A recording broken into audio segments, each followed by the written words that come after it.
I'm so happy to finally see you and hang out. Yeah, I'm happy too. It's been way too long. I feel like you kind of fell off there. Oh, you know? no, yeah, I was just swamped with, like, work and stuff. So. Oh, yeah, no worries, it happens. I just missed you. Oh, I missed you too. And now shush. We don't want to miss the movie. Sorry.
Can I tell you a secret? Yes, please. I mean, if you want. This jacket that I'm wearing, it holds my power and it protects me. Wow, really? That's so cool. Thank you.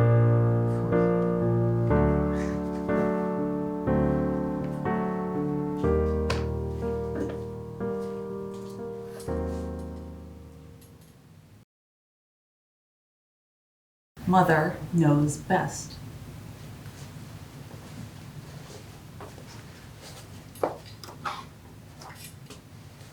You thought you understood what love was. The kind of love two people feel for each other when they're told love lasts forever. She holds you in her arms and you feel safe, but inside she feels betrayed by her own thoughts. You can still hear her cries, though she kept them hidden underneath her blankets. You can still feel his breath, though the words that he uttered are, thoughtless. If there was hitting, you didn't see it. If there was laughter, you don't remember it. But you want to remember them lovingly because your parents are your parents. There's a distance that follows you that she tries to protest. But I guess she knows better because Mother knows best.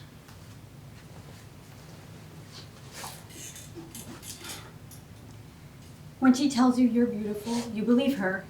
Pretty is all you want to be because she's pretty. The right makeup, the right hair, the right clothes, in just the right size. You're told from a young age that it's not about the way you look as she stares into a mirror picking every last imperfection. You keep yourself hidden like Rapunzel in your tower, longing to see the world the way others see it, trapped in your own prison, afraid that you will never be pretty enough. There's a world full of possibilities for you out there, I guess. At least that's what she tells you because Mother knows best.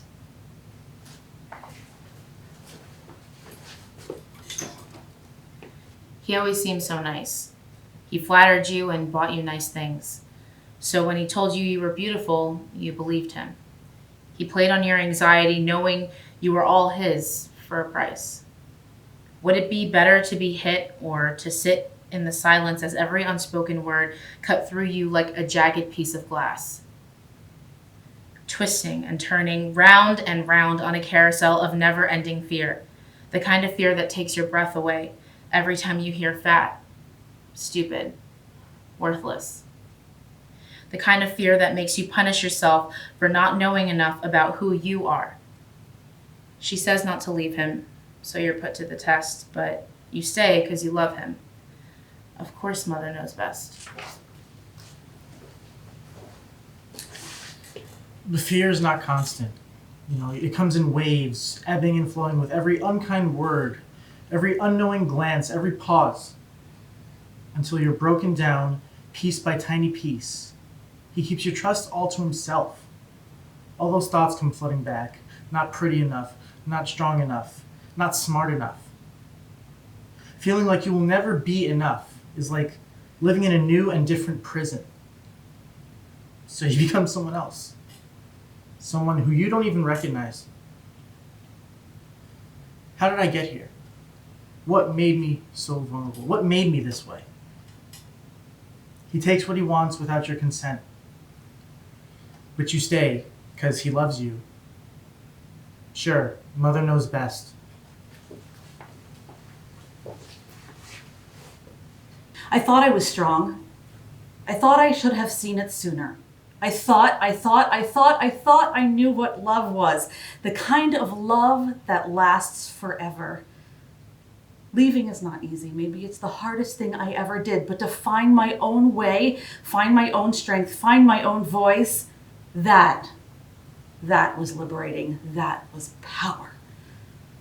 Building myself back up into the person I wanted to be, knowing I am someone deserving of love. It was never my fault. We keep secrets as if telling the truth makes us weak. We try not to speak too loudly in fear that others will hear us. I choose to speak loudly enough so that those who need to hear me can. I love who I am. I'm through with the rest. I speak my own truth. Mother doesn't know best.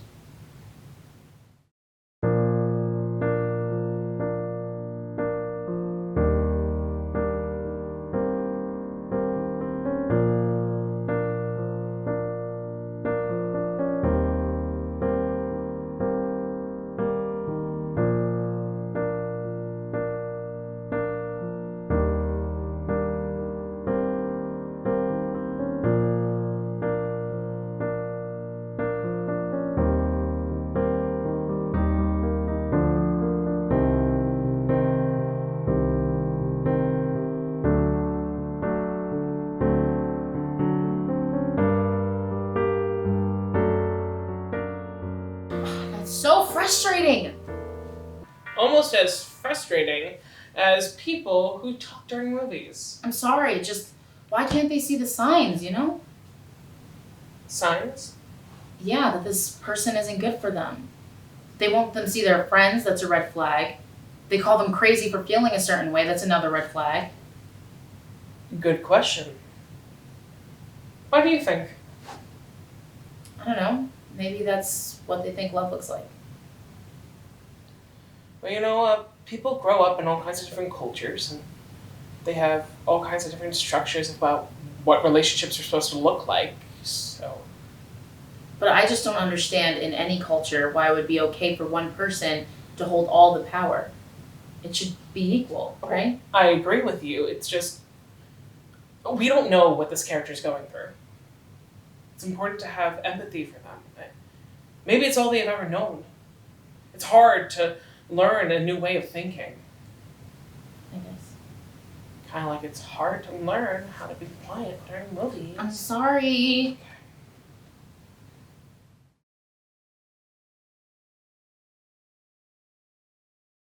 I'd like to report a crime. Okay. Walk me through it. My ex-boyfriend broke into my house last night and assaulted me. So what happened? I think this girl that I was dating raped me. What were you wearing? A sweater and sweatpants. Jeans and a t-shirt. Were they easy to get off? So this guy, he was your ex-boyfriend. Yes. Okay. How long ago did you guys break up? Why does that matter? I'm sorry. I'm just trying to get a full picture. A month ago, he didn't take it well. So were you dating this girl? Yeah, I was. Why? So are you sure she just wasn't making a move? Well, I said no. But did you mean it? Yes. How could you not mean no? Did you have a rape kit done yet? Not yet. I was told to report it first. Yeah, that's fair. After this, I'm going to have my partner give you a ride to the hospital and have a screening. and then they'll send us the results. But he didn't, Well, that makes it harder to pin down, but it's not impossible. Let's get a kit done first, and then we'll talk more. I promise. Well, did you enjoy it? No. Were you able to perform? Yes. Did you stop her? No, I just froze. I see. So you're sure she raped you? I've never felt so vulnerable. I've never felt so dirty. They didn't even ask for the full story. She took advantage of me, and yet I'm somehow to blame? I just need someone to listen. You're not alone. You were brave to report it. Yeah, my friend forced me to. She's the only one that knows. I'm supposed to be a big and strong man, but I'm really just afraid that no one else will believe me. That can happen.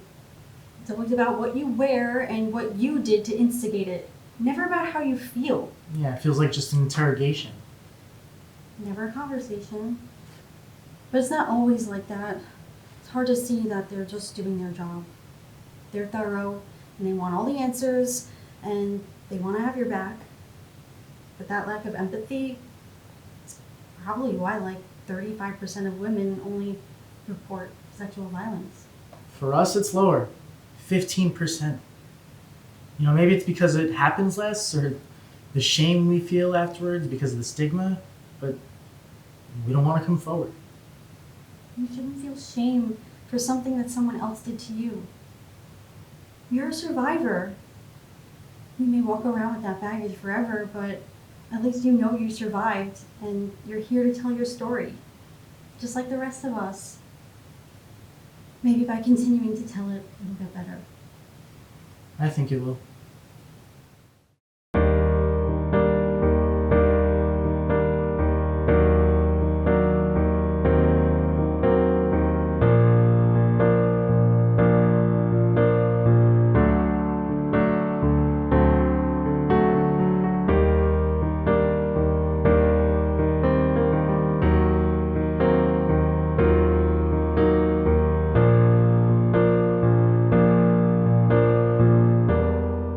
Where is their friend that could speak up?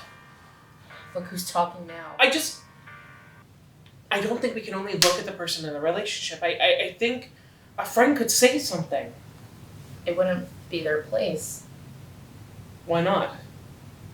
It's their friend's relationship, not theirs. But if someone you say you care about is acting like this, then wouldn't you say something? I don't even know what I would be looking for. Well, it could be obvious signs like bruises, physical things. It could be more subtle. Like, take how in the movie, that character, they started really personable and kind and talkative, and now look at how they're acting. I guess really closed off and agitated. Exactly. It could be a sign, and it wouldn't hurt for their friend to ask. But what if they're wrong and they make a fool of themselves and their friend gets really mad? What if they're wrong? What if their friend gets really mad? At least it shows that they care. Let's keep going.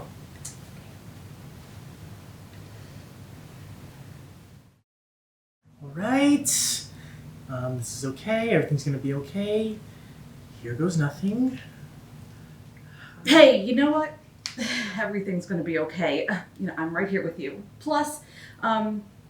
Garcia wouldn't suggest this in group if she didn't think we wouldn't feel safe. No, yeah, I know. I just hope that this doesn't, remind me of... I just hope this is good. Same. Well, it seems cool. I'm, liking the vibe. Hello, fellow Earthlings! friends! Welcome to our monthly social night. For those of you who are new here, we invite you into our safe space where you can make some new connections. No pressure on like trying to find the love of your life here or anything like that, but you never know, you just might. But we want to make sure that everyone feels comfortable and just gets to know the community. And to create a fun energy, we are going to time your interactions, and after each round, you have to find someone new to talk to. Okay, so 3, 2, 1, go. Excuse me? Just like a little bit squeeze in, thank you. Okay. God. Hello there. Hi. How are you doing this fine evening? Good. Good. Good. I am good as well.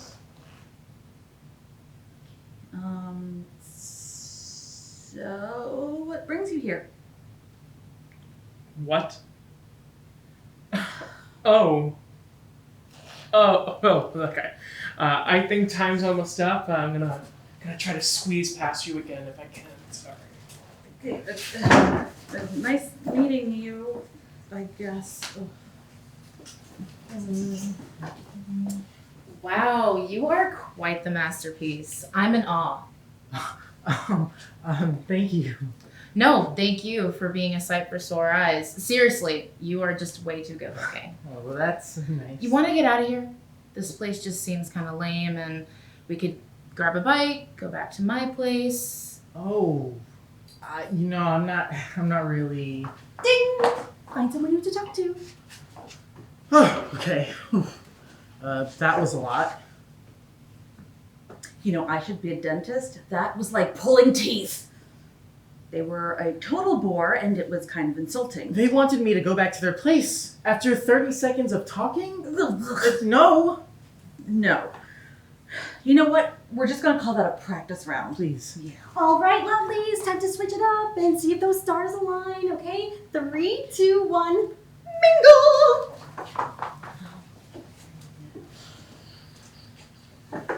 Now come on. Don't you think that's a bit too revealing? Excuse me? I mean, I would never let my partner go out in something like that. You know, that's a really messed up thing to say. That is their body.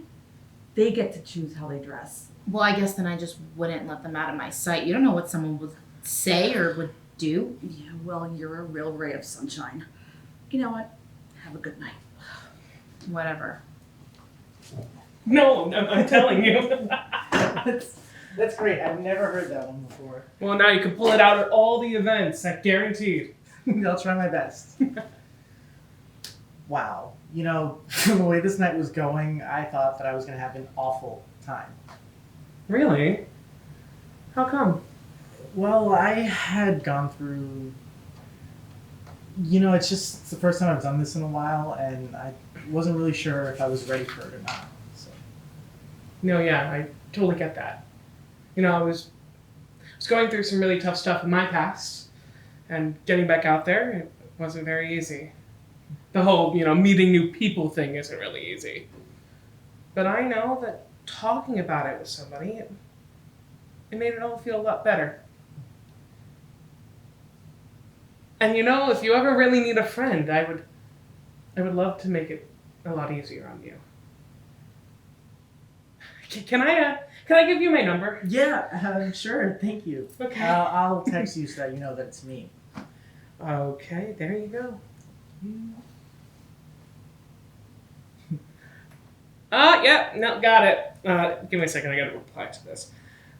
Sorry, wrong number. Funny. All right, time is up. Well, I had a really great time with you tonight. I hope to hear from you soon, okay? Get home safe. Thank you. You too. It was very nice to meet you. Have a good night. Thank you, everyone, for coming out tonight. Give yourself a round of applause for trying something new. Awesome. Get home safe, and we hope to see a lot of you at many of our future events. Have a good night. How's it going? I saw you smiling. I got a number. No way. Yeah, obviously I'm taking this way too fast and I'm just thinking 1,000 miles a minute, but how was it for you? Yeah, it was kind of rough. But honestly, I realized I am not that ready for this just yet. I need and I want to take more time for myself. Well, great for you for being able to admit that, And thank you so much for being here with me. Yeah, of course. I'm really glad to be out of there. I could literally smell the red flags. Maybe it's your sixth sense. Well, what do you say we get some ice cream? Oh, let's go.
No way.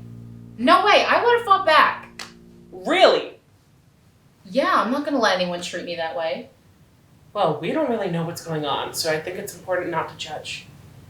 But how can someone stay with someone who treats them that way? The writer clearly hasn't given us enough backstory, so we don't really know what's going on here. Think of it like this. Their partner could have a gun. Or they could be threatening the kids, or using them as bait, or threatening their own lives, or their job. We really have no idea what's going on. Let's keep going. Medusa, horror icon or tragic hero? An age-old debate between scholars and historians alike. I guess it depends on the day, the storyteller, and how we choose to connect to her. Some say she was born with the Gorgon gift. Others claim she was cursed. But why curse someone with such a grotesque transformation? An act of protection, or was it an act of retribution? The question lies deeper.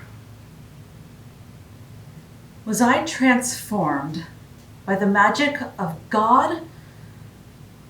Or first, by betrayed trust and violation? Was it beauty that transformed into the beast? Medusa was a chaste priestess of the goddess Athena, one of the highest priestesses in her temple, and she took her vows and her duties very seriously. The temple, for a priestess, was not just a place of worship, but a home, a place of purpose, a place of security in oneself. Medusa felt whole and safe here. However, I was also a magnetic being. My appearance, heart, and fire made me incredibly desirable to all those who gazed upon me or knew me for only a moment. My oath of chastity didn't only offend mortal men, but also challenged the gods that spied. One night, while doing burn offerings at dusk, a visitor appeared in the archway of the temple. Medusa welcomed him in out of the cold, and into the safe space came what appeared to be an old friend. Now, Medusa had known the seed god. She had met him many a time before, but never alone. Poseidon knew she would feel at ease with him, and he tried to quell the burning lust he felt with every step toward her. That's the funny thing about moments like these. It's sometimes at points when you should feel safest that you begin to feel a pit of dread in your stomach. You see, Medusa thought she knew this god. Thought that he knew her. Thought the boundaries put in place would be respected. But as he sat next to her, his head drooped low, and he took a long, slow smell of her hair. She tried to move away, and yet he held her tight. He put his hand on her lap and held tightly while she tried to remove it. He leaned in close, invading every inch of her space until she profusely said, No! No. It should have been that simple. No. The word should hold some archaic power, even over a god. No. It is an act of drawing a line. And any step over it, that is a point of no return. No. She tried to walk away, but his grip around her wrist said otherwise. He pulled her tight and covered her mouth, her muffled screams falling on the deafness of silence. And I could feel his power growing behind me. I bit as hard as I could and I ran, but within those four walls there was nowhere to evade him and... Violation. Another powerful word. Obviously, it means the act of violating, but what it does is so much more. It infuses into your DNA. It paints every wall with stains of betrayal and pain. It makes every sudden touch be an instant trigger for fight or flight. Or even worse, fright. We forget that third option. And when we know it, we so often use it to blame, to hurt, to oppress, to shame. Violation also means violating yourself. Every boundary you create, every dream you ever had, every positive thought that ever crossed your mind, all gone. Shattered, distorted, transformed. What once was your reflection now is hideous to you. A monster. Unworthy of love, unworthy of respect, unworthy. And a monster is what she became. It is believed one of two things. That Athena, angered at her temptress priestess for violating her temple with her godly rival, transformed the young maiden into the snake she is. A punishment. Never being able to gaze at another human for fear of petrifying them. Living out their eternal days alone. What if there was no divine interference at all? What if this metamorphosis was one of my making? Sometimes the cruelest of punishments comes from within and takes the longest to forgive. So why not make me hideous? Make my outside match the gnawing hatred I feel on the inside. Make me endure crush and love over and over and over until I sabotage it with one small gesture every time. A glance, a touch, never truly connecting because I fear that the small opening in my constructed armor would leave me vulnerable. Until eventually, my heart is nothing but stone. But there is another theory. Maybe it was a blessing. It is also believed that Athena, a protector of women, took pity on the poor girl. She turned her into a gorgon as a protection, so no man, divine or mortal, would ever lay eyes on her and hurt her again. She would never be able to erase what happened to her. And now she can take those walls she built and learn to live again. She is the forever survivor. And now I have the tools to protect myself. That hatred now turns to strength. That trauma, now foresight. That fire still burns, but now only for me. But rarely do we speak of this idea. Why? Why must punishment and victim blaming be my narrative? Why must this always be the narrative? Does no one care how I felt? I mean, after all these years, after millennia, doesn't she get to forgive herself? Doesn't she get to take back her story? When is the moment I stop being a victim or a monster in the history books? When is the moment I can finally be seen as a survivor? And every day, men and women transform from violation. Rape, assault, abuse, manipulation. They become shadows of their former selves.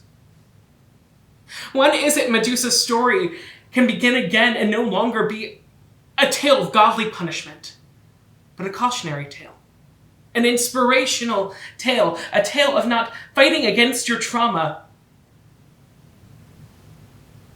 but becoming one with it and taking back control.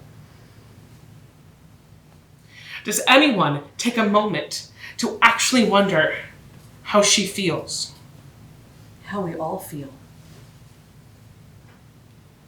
How I feel.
Thank you.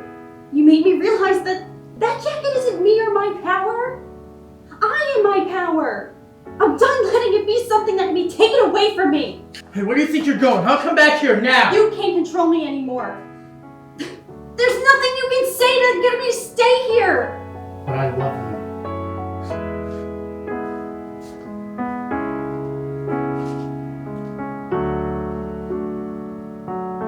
See, I love how their friend called them and asked them how their relationship is. It's pretty courageous. I really love how the writer wrote the scene. I mean, a simple, I believe you can speak volumes. So that friend should get them out of the relationship ASAP, right? I mean, only if they're ready. I mean, if forcing someone to leave before they're ready to do so is just, it not only could not be helpful, it could be dangerous. Why? Each person is different, and they need time to discover how and when they're going to leave.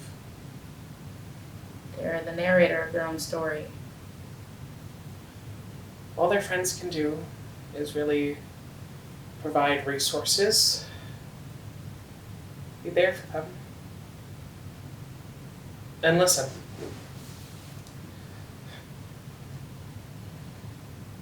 Can I ask you something?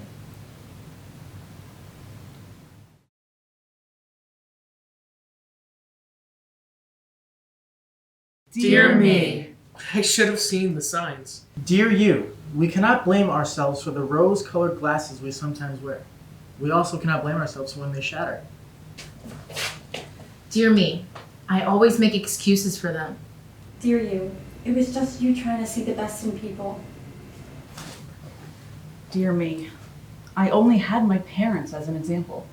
Dear you realize that there are many ways to break the cycle. Dear me, I want to make it work.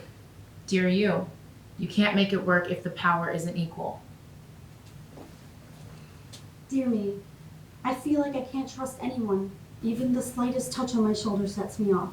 Dear you, that may never go away, but you begin to know the difference in touch, rough versus gentle, forced versus consensual. Dear me, I don't know how to ask for help. Dear you, finding the right person to open up to was difficult, but when you did, it made a world of a difference.